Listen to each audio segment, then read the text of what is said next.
Hey guys, it's me. I'm Xentro, also known as Xentrus, which is my Dead Knight, the guy I'm currently playing in WoD I. And today I'm going to give you a guide on playing a Frost Dead Knight in a PvE situation. I'm going to try to provide info for both skilled players and really people who are just new to the spec of a Frost Dead Knight. If you are already experienced with the class, you probably won't have to watch the entire video. You can skip ahead to another part. I'll put some annotations on the video probably. Most of the info here is from max DPS or IC veins. I will combine this with my own experience, and this will provide a total, full, complete, comprehensive guide on how to play a Frost Dead Knight efficiently in PvE. Now here's the things I'll cover. I'll cover talents and glyphs first and foremost, and I'll talk a bit about stat priority and how to gem, enchant, and which consumables to use.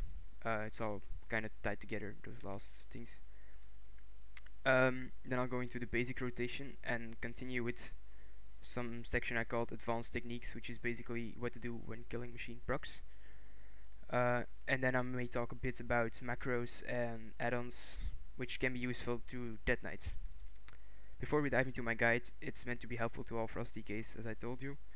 But yeah, I can only tell you what to do, I can only give you the info. You have to practice in game, of course, to become really better. Just watching this guide won't make you better. You really have to take the info to your game to change your gameplay. Quick note on dual wielding versus two-hander playstyle. Yeah, it doesn't really matter which one you take DPS wise for single target. For AoE, dual wield seems to be slightly better, but I suggest you either take the playstyle you like most or the one for which you have the best weapon, because Frost DK scale really well with weapon DPS. I personally use a two-hander at the moment, but that's just my preference, to be honest. So talents and glyphs first. I'll start out with talents. So in our first tier we can choose between Plague Bearer, Plague Leech and Unholy Blight. I would really recommend using Plague Leech, because the other ones, they help keep your diseases up, and Plague Leech gives you 2 death runes when consuming your diseases. I will tell you how to use Plague Leech in the rotation section. Your next tier you can choose between Lichborn, Anti-Magic Zone and Purgatory. Purgatory is more of a tank talent. It's a lifesaver when you take fatal damage, but it requires heavy healing on you, and that's just not realistic for a DPS in a raid environment. So it comes down to Lichborn versus Anti-Magic Zone.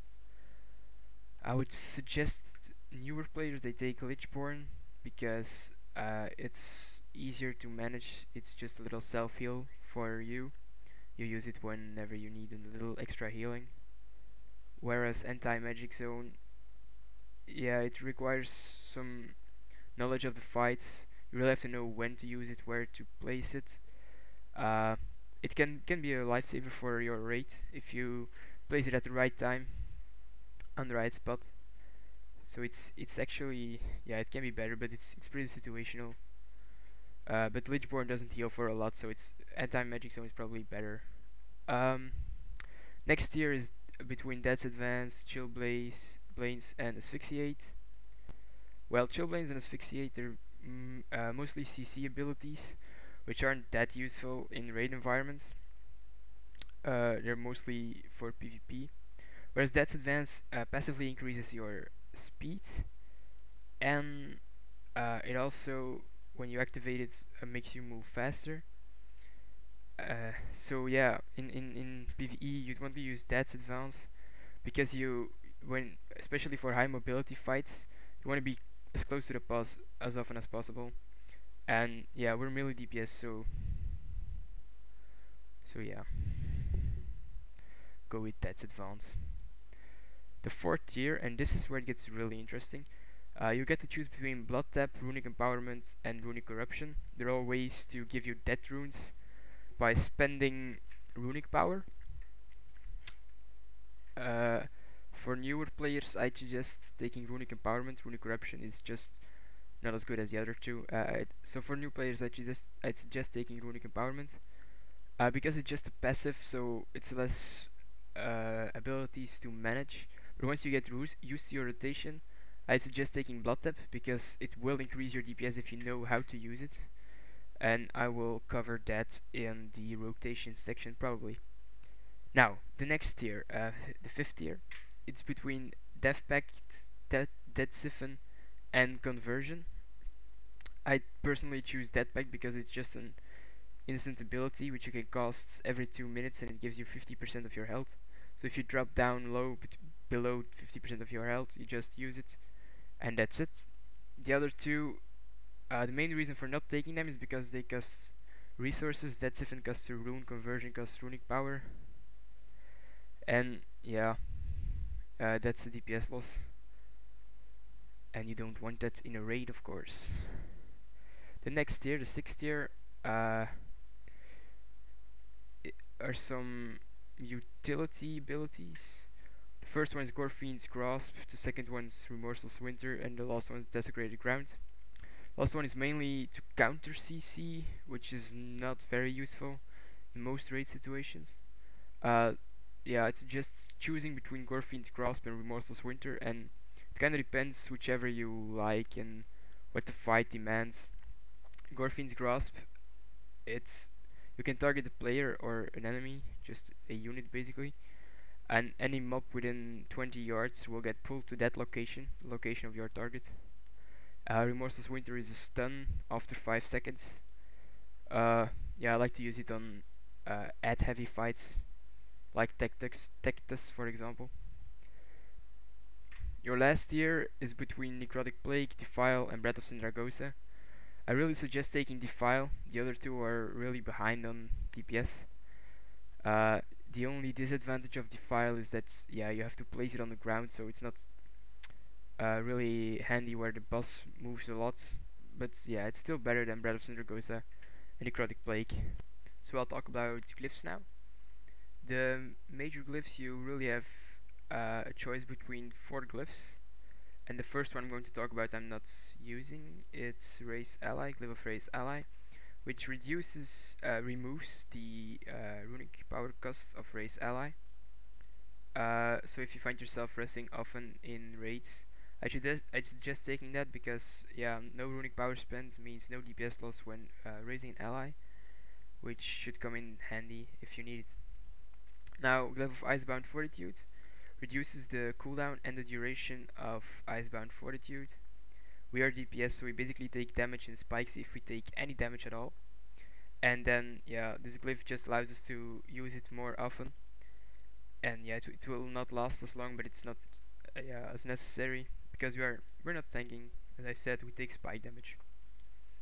Now for your third glyph slot, you want to use either Glyph of Anti-Magic Shell or Glyph of Regenerative Magic. Glyph of Anti-Magic Shell allows you to just absorb every magic damage you take during Anti-Magic Shell instead of just 75% of magic damage. And Glyph of Regenerative Magic, when Anti-Magic Shell falls off before it has absorbed everything, its cooldown is just reduced, so you can use it more often if it's not fully consumed. That's it for major glyphs, really. Yeah, they're not really that great, but it's something, right? Now for minor glyphs, there's only one glyph I totally recommend, and it's Glyph of Army of the Dead, because your army will no longer taunt enemies. They don't taunt raid bosses anyway, but it's handy for ads maybe, so the tank can just continue to tank the ad while you can use your DPS cooldown to the fullest. So let us talk about stat priority for a bit. This is where we really get to make the distinction between dual wield users and two-handed weapon users. The statistics will be, the priority on statistics will be totally different because their main spell for dual wielders is Frost Strike and the main spell for two-handers is Obliterate. You will see this in the rotation section also. But that's the main reason why the priorities are different. I'll go over them in a second. But first I wanted to say that in Wards of Drain our secondary stats really got a little important. It might be difficult to compare two items, especially when you have like one Warforged and one regular, and you want to see which one has the best statistics. because the secondaries on a regular item may outweigh the extra strength from a warforged item with um, lesser secondary stats actually. And that's why I made a spreadsheet for you guys, which you can download. I'll probably put a link in the description. So yeah, go ahead and download that. You can just enter the values of the items you want to compare, and it'll calculate which one has the most DPS output for you. This works for both dual wield and two-hander users. Yeah, you'll get two values, one for dual wield, one for two-handers, so it works with both stat priorities. So first for dual wield DK, your main secondary stat is mastery, because their main spell is frost strike. Frost strike is basically frost damage, and your mastery increases frost damage, so yeah, it increases the damage of your main ability by a lot. After mastery, the stat priority is multi-strike, versatility, critical, and haste.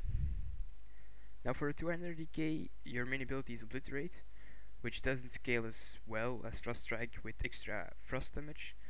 So your main stat is multi-strike. It's because obliterate can really crit for a large amount, and it's really cool when you get this multi-strike proc, which does 30% of the damage. It's really high damage. It just does it again. After multi-strike, the order becomes versatility, haste, mastery, and crit. I'll talk a bit about the reason why the stat priorities are like this. I already explained this for your main stats, basically. Versatility is just plain damage increase. This is plain damage increase, okay.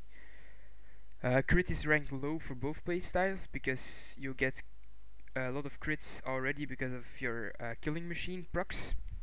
That's why we don't really get to stack it, because we have guaranteed procs, crits of killing machine procs. Now haste is higher for two-hander users than for dual wield users. That's because dual wielders already have a lot of attacks, because they have two weapons which are faster, of course. And two-handers, they may want a little bit more haste for more killing machine procs, more crits. Mastery is ranked low for two-handers, two-hander users. I already explained why. It's because they don't scale as well with frost damage as dual wield users. Oh look, the move fair is up. Who cares? Now you will always want as much of your main stats as you can on your items. So that means for necklaces, rings, and cloak, you want to enchant mastery as a dual wield user. You want to enchant multi-strike as a two-hander user. Same with gems. You want to mastery gems if you dual wield, multi-strike if you use two-hander. This is really basic. Yeah, you guys understand this. Now, from feast, savage feasts, you always get 100 extra of your secondary stat. It does that automatically, but if you want to use your own food, the mastery food is called Sleeper Surprise, and the multi-strike food is called Calamari Crepes. For flasks, you should always use greater draining strength potions, greater draining strength flasks. You want draining strength potions as your potion, of course, and you can also get augment runes, which give you another 50 strength. Stat augment runes give you another 50 strength on top of your flask, which is really awesome for anyone that uses strength, to be honest. Yeah guys, when I finished recording I noticed that I didn't put any weapon enchants in my video, so I just went back to Goldshire on my mount that I was riding when I was recording it. And I just wanted to say that for weapon enchants you should use Rune of the Fallen Crusader on your main hand weapon for any playstyle, so both for dual wield and two-hander playstyle. Now if you're dual wield, on your offhand you should place Rune of Razor Eyes to further increase your frost damage. Okay, let's talk about rotation now, the thing you've all been waiting for, and the reason why I've been walking around Stormwind like a moron for the entire video so far. So, your rotation will be based upon a priority system. The first thing you should always do is keep your diseases up. Initially you do this with Outbreak, because they cost no runes. You should try to use Outbreak on cooldown unless there is already a blood plague up. Frost fever is not hard to keep up. It will just be applied by your howling blast when it procs. Okay, whenever your diseases are up, you should always try to use Defile when it is off cooldown. And then you should use Howling Blast when Freezing Fog procs. Now, when killing machine procs, you should use Obliterate if you are a two-hander user, and Frost Strike if you're a one-hander user. And I'll explain more of this in the advanced techniques section. Yeah, take it with a grain of salt, the advanced techniques. But it's basically about how killing machine procs work, how you should cope with them. Frost Strike should be used whenever your runic power is capped. It also generates those blood tap charges if you have the talent. This priority system works when your target is above 35% health, like a training dummy, which I'm hitting right now, always above 35% health. But when you're fighting a boss and it's below 35%, your main priority becomes to keep Soul Reaper up as much as you can. Whenever it's off cooldown, try and use Soul Reaper. Don't use it when the boss is above 35% health, because then it's just a waste of an unholy rune. You could try to gamble like when he's at 37 and you see he's going down fast, because it's on the boss for I think about 5 seconds. Yeah, 5 seconds before it triggers its damage. So if you think in the next 5 seconds the boss will be below 35% health, go ahead and use Soul Reaper. But it's a bit of a gamble, of course.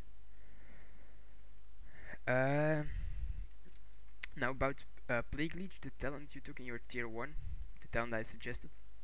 You should try to use this when your blood plague is almost over, especially if you have a killing machine proc, because then you can use Obliterate. This is considering you are a two-hander user, of course. If you are a dual wielder, this can also have a benefit for you, and I will explain this again in the advanced techniques section. Oh, and I forgot to add for multiple targets, your AoE rotation. Yeah, just keep using Defile, it's really important. Also try and keep your diseases up. You keep Frost Fever up with Howling Blast, that's not difficult. Now for keeping your Blood Plague up, you can either apply it manually to every mob, or you can use it on one mob and then use Blood Boil, whichever you prefer. I prefer using Blood Boil. Some websites say that individually using Plague Strike on the monsters is better. Yeah, do whatever you like, yeah, most. Now otherwise it's just mainly your single target rotation. It's basically, yeah, the same as that, except you want to keep your disease on every target and you want to attack the target with the lowest health, so you can use Soul Reaper yeah, as much as possible really. You want to use it also when the mob is almost dying, because it will give you a haste buff if it wears off before if the mob dies before it wears off, it will give you a haste buff, and that will increase your damage on the other mobs. Yeah, that's it for the basic rotation. Now I'm gonna talk a bit about cooldowns. You have 3 major cooldowns as a Frosted Knight. The first one is Pillar of Frost, which I suggest macroing together with any unused trinkets you might have. I'll tell more about this in the macro section at the end of the video. And if you couple this with a strength potion at the start of the fight, this will give you some really nice DPS to start a fight with. Then Army of the Dead summons some ghouls to fight for you. Now some suggest using it a bit before the boss pull, so your runes can regenerate while they are up. Now in my opinion that's kind of a DPS loss, and I wouldn't do it. I will personally use the Army of the Dead when my cooldowns are up to maximize their damage output. You may also consider using them later on in the fight if they have less chance of dying then. For example, in Heimal, I'd use them at the start of the fight in the Tectus fight, because it's the part of, where you have the least AoE damage, because yeah, when he splits there's like more area effects, and when they split again is even more. But at the Twin Ogrons, for example, they start with their fire thing, so you can wait until that wears off, there's no more fire on the ground, to then summon your goals, because they have less chance of dying then, because of AoE effects. Your army has a rather large cooldown, it's like 10 minutes, so it's not really realistic to use it more than once in a fight, so try to use the cooldown well. Now your third cooldown is Empower Rune Weapon, and this one instantly refreshes all of your runes and it gives you 30 runic power. It has a 5-minute cooldown, so if you use it rather at the start of the fight, you can use it again probably somewhat later on in the fight. Try not to use this ability when your runic power is capped, of course, because yeah, that's a loss of 30 runic power, and that would suck. Now, I like to use the Empower Rune Weapon rather early in the fight, when I have used my army, I've used my first few spells, and all my runes are on cooldown. Probably at the start of the fight you don't have your runic power capped yet, so that's an advantage too. You can use it later in the fight too if you need to combat rest someone. You don't have the Glyph of Ray's Ally, which I talked about earlier. It instantly gives you 30 runic power, and you need that for Ray's Ally too. So if you find yourself not near a boss but near someone who is dead and you need runic power fast to resurrect them, go ahead and use Empower Rune Weapon. It's a DPS loss, but yeah, sometimes you just want your buddy up, don't you? Okay, now let's talk about what sets a better Dead Knight apart from a regular Dead Knight. I don't want to call them pros, but it's just like how you cope with killing machine procs can really make a big DPS difference. That's what I want to talk about right now. You want to use your killing machine procs on your main ability. This is Frost Strike for dual wielders and Obliterate for two-hander users. Now for dual wielders, basically you should always try and cap your runic power, or have as much runic power as possible, so you can just use your Frost Strike whenever it's available. If you get two killing machine procs right after each other and you don't have enough runic power for a second one, you could try and spend runes on any ability other than Obliterate, mainly Plague Strike probably, or Howling Blast, especially when you have a Freezing Fog proc, to generate some runic power. If you don't have runes either, you could use your Blood Tap charges, or Plague Leech if Blood Tap is about to fall off, to generate some dead runes, and then use them on abilities to then use on Frost Strike. If you're a two-hander user, you should use your killing machine procs on Obliterate. You can also force this in the same way a dual wield user can generate runes, so using Blood Tap or Plague Leech. So when you get a killing machine proc, try and use Blood Tap charges if you have them. If you have 10 or more, you can just use Blood Tap twice to be able to use Obliterate instantly. Also, if you have 12 charges, stop using Frost Strike. And wait till you get a killing machine proc to then consume them, and afterwards start casting Frost Strike, because otherwise you will waste your Blood Tap charges. Now for both playstyles, I would not recommend keeping your killing machine buff on for too long. If you can't activate your Obliterate, for example, fast enough, you'll just want to spend it on Frost Strike, your killing machine proc, because it can proc again while you have it, and if you then don't use it, that would just be a DPS loss too, because you basically just waste a killing machine proc, which is a crit. Okay, I realize that so far this video is becoming really long, and I really want to thank you for watching for this long already. Now I have a small section left, which is called macros and add-ons. I personally don't use many macros and add-ons, but you could probably find a ton of them that will be useful to you in some way.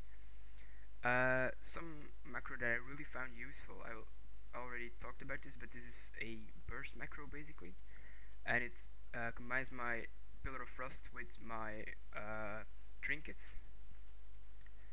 I will probably put it on the screen somewhere. Now, another macro that you could use is some macro that a friend of mine told me about. He plays paladin, and he said, yeah, well, I use all my abilities on a macros that also have a start attack in them. I'll probably let that appear on the screen too. But yeah, it basically gives you less downtime when you are spamming a spell in an AoE situation. One mob dies and you instantly go to the next one. Now, I don't personally use this one because I don't think Death Knights are very spammy in nature. But if you think it's of help to you, well, go ahead and use it. Now for add-ons, again, there's probably lots of add-ons that can help you in some way or another. But really specific to Death Knights, I found one that may be useful, which is called Umber Runes. It's basically a rune bar and a runic power bar, which you can scale to the size you prefer. You can put it on the screen wherever you want it, and it also has an option to show disease timers and a swing timer. Can also be useful. Another add-on that I really like and which you can see on my screen all the time is Tidy Plates. It basically shows a nameplate above all enemies. But the cool thing about this when compared to Blizzard's regular nameplates is that they show diseases. This is really nice if you're a Dead Knight, of course, in AoE situations, because yeah, you can just keep track of your diseases on every target in the fight, and I really think that it's of great help. Maybe you should try it out. Yeah, this was my macros and add-ons section. Now, I will probably add some footage of me killing things, maybe in looking for a raid or something, to show you how it all works in practice. Thank you for watching, and like, comment, subscribe if you liked it.